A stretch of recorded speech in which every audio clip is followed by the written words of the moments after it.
Hey, Jonathan here. I've got a question from Design Build Solutions who asks, hey Jonathan, I design remodeling projects. My goal is to create relationships with contractors because I like the relationship and repeat business. Sometimes homeowners call me directly. In either case, the end user of my service isn't a business, it's a homeowner. I've been working on my why questions and value-based proposals, and sometimes I think I'm getting there. But then other times I wonder, does value-based pricing work for homeowners? I'm sure it's a little different since I'm not making a business value proposition to them. Thanks. Okay, so what we're talking about here is a B2C or business to consumer type of sales proposition where a normal person for their personal life is buying something. So normally you'd think of B2C sales would be something like shampoo or Starbucks coffee. And a B2B, to contrast that, business to business, would be the contractors hiring this design build solutions person to do something for them. So on behalf of the client, so the homeowner.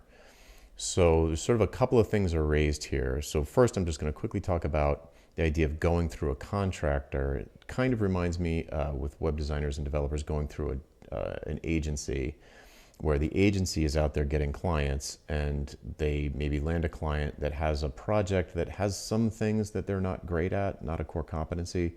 So they'll have a kind of a black book of contacts that they'd reach out to when they need like Drupal development or some WordPress plugin work or theme development or something like that. But that's not someone that they keep on staff. That's not a skill that they have in-house. So they hire it out. And that's a tricky proposition for value pricing because you never get to talk to the end client to develop the sort of value proposition to understand what it is they're trying to achieve. A lot of times agencies aren't great at that either because they're planning to just bill out hourly, as many hours as they can get away with, and they want to hire you hourly at some rate that's the same or less than their hourly rate, so they can kind of tick that box for the piece that you do and still, make a margin on the hours that they're selling to the client. So if your contractor relationship, if when you're hired through a contractor, you don't get to talk directly to the homeowner and the contractor is really your customer and you're sort of behind the scenes or just giving them a deliverable, or even if they are closing the whole deal, even if you do talk to the homeowner, if it happens after the sale takes place, it's probably not a good idea to value price it, you can't really value price it unless you can't really value price it. There's some exceptions, but they don't matter. So giving a fixed price to the contractor is kind of dangerous for anything that could last a long time. I'm assuming since you're doing a design, it's not taking place throughout the entire project. So it probably doesn't open it up to a massive amount of risk. But still, you can't really value price it if you're not talking to the homeowner before the sale is made. And giving a fixed price to the contractor can be kind of dangerous because if there's potential for scope creep, if the homeowner gets out of control and the contractor isn't good at managing them, then you can be on the hook. You're only getting $10,000 for this project and the contractor keeps coming back to you with changes because they're terrible at managing the client. I don't like that. That's a dangerous situation. So you would really need to trust the contractor, have a good relationship with them, and know that they're good at managing the client. They aren't going to scope creep you by proxy if you're going to give a fixed price if that's the model with the contractors. Okay, now let's put that aside and imagine you've got a direct B2C relationship with a homeowner. They come to you for some reason. Maybe you're talking to them at a barbecue, or they see your website, or they were referred by a friend. They come to you for something. It's, at the very end of the project, after you give them your design for the remodel and some builder comes in and builds it and then it's done, then they're going to have some outcome way at the end. But there's an outcome that they'll get from you, from knowing that someone they trust and an expert in the field and an authority on this thing, remodeling designs, an expert has sort of de-risked it for them. So they are nervous about something. They want someone like you to come in and calm their nerves down, or give them a plan, give them some clarity, help them feel confident. give them some kind of maybe work with them on a budget.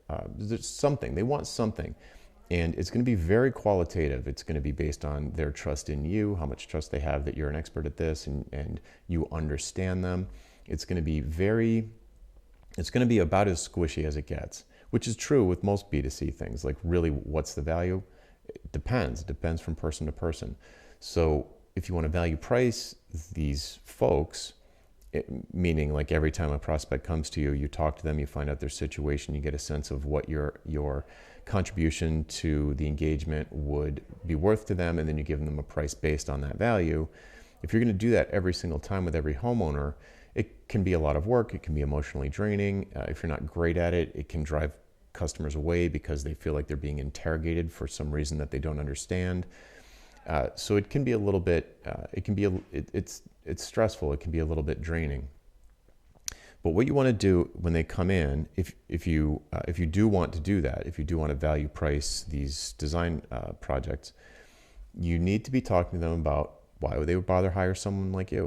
Why would you hire someone expensive like me to do this? Couldn't you just download some program like Remodeler Pro at remodelerpro.com and you can do this yourself? Or couldn't you take a course at the community college and learn how to do this?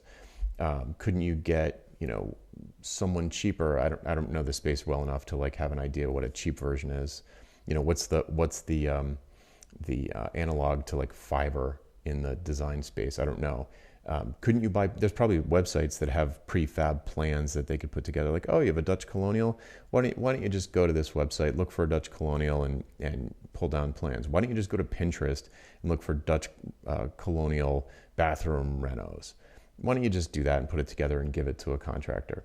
And they'll tell you, maybe they'll say, yeah, maybe I will just do that. But hopefully some of these prospects will say, no, we'd never do that. We've done that before and it blew up in our face. Or we had friends that did that and it didn't work out. Or they'll say, no, we definitely, this is going to be a $100,000 reno, the whole thing. So we want to make sure that it doesn't go way out of control. We want to get an expert in here to kind of scope it out for the contractors.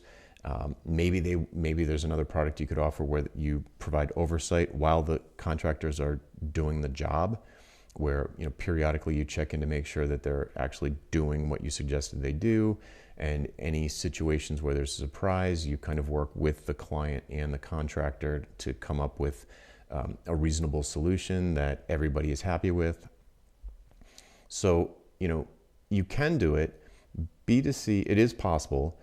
You're probably going to want to skew toward the more wealthy individuals because they're going to have, because money is, a $10 bill is worth less to them than someone who doesn't have a lot of money. So they're automatically, all of this security and clarity and confidence is going to be worth more to them because they've got more at stake and they care less about any individual $10 bill. So if you can kind of skew toward, we do design remodeling projects for $10 million homes, you're immediately going to have a bigger budget to work with for folks like that.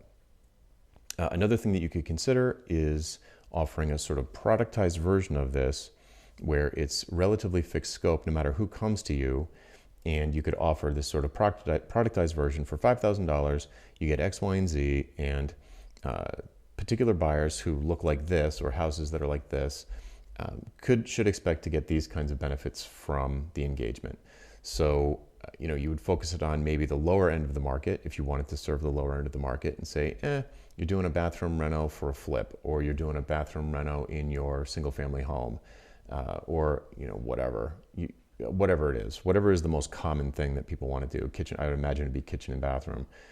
So if you wanted to offer productized services like that, you could say, hey, are you in a single family owner occupied home in this particular area, meaning in this particular area is probably a price range, for the homes in that particular area. So like, do you live in a single family home, owner occupied, on the east side of Providence, and you're thinking about doing a bathroom or a kitchen renovation? I just described myself and now I want this.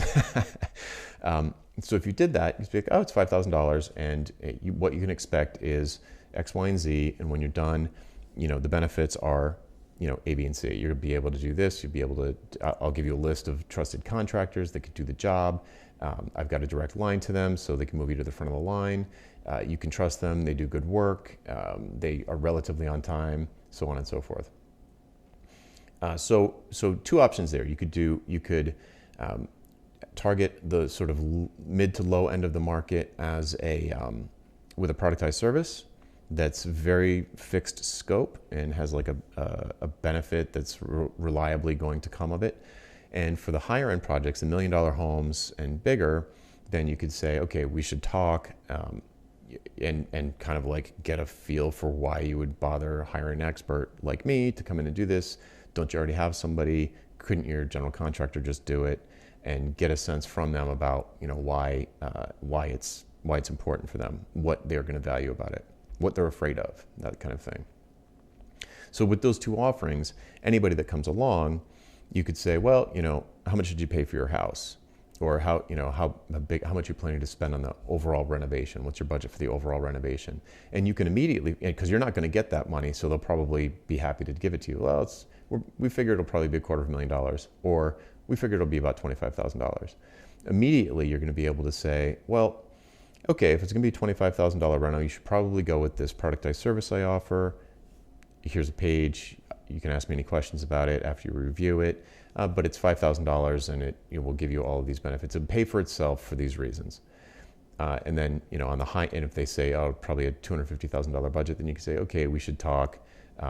Maybe you walk the property, maybe you do a few things, but basically there's a bigger potential upside with someone who's got a bigger budget overall. So it might make sense to, after some qualification, to put more energy into putting together a custom proposal, having a value conversation, having the why conversation, and so on and so forth.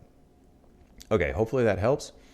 I'm Jonathan Stark, and if you have a question for me, you can hashtag AskJonathan on Twitter, LinkedIn, or YouTube, and we will find it and add it to the list.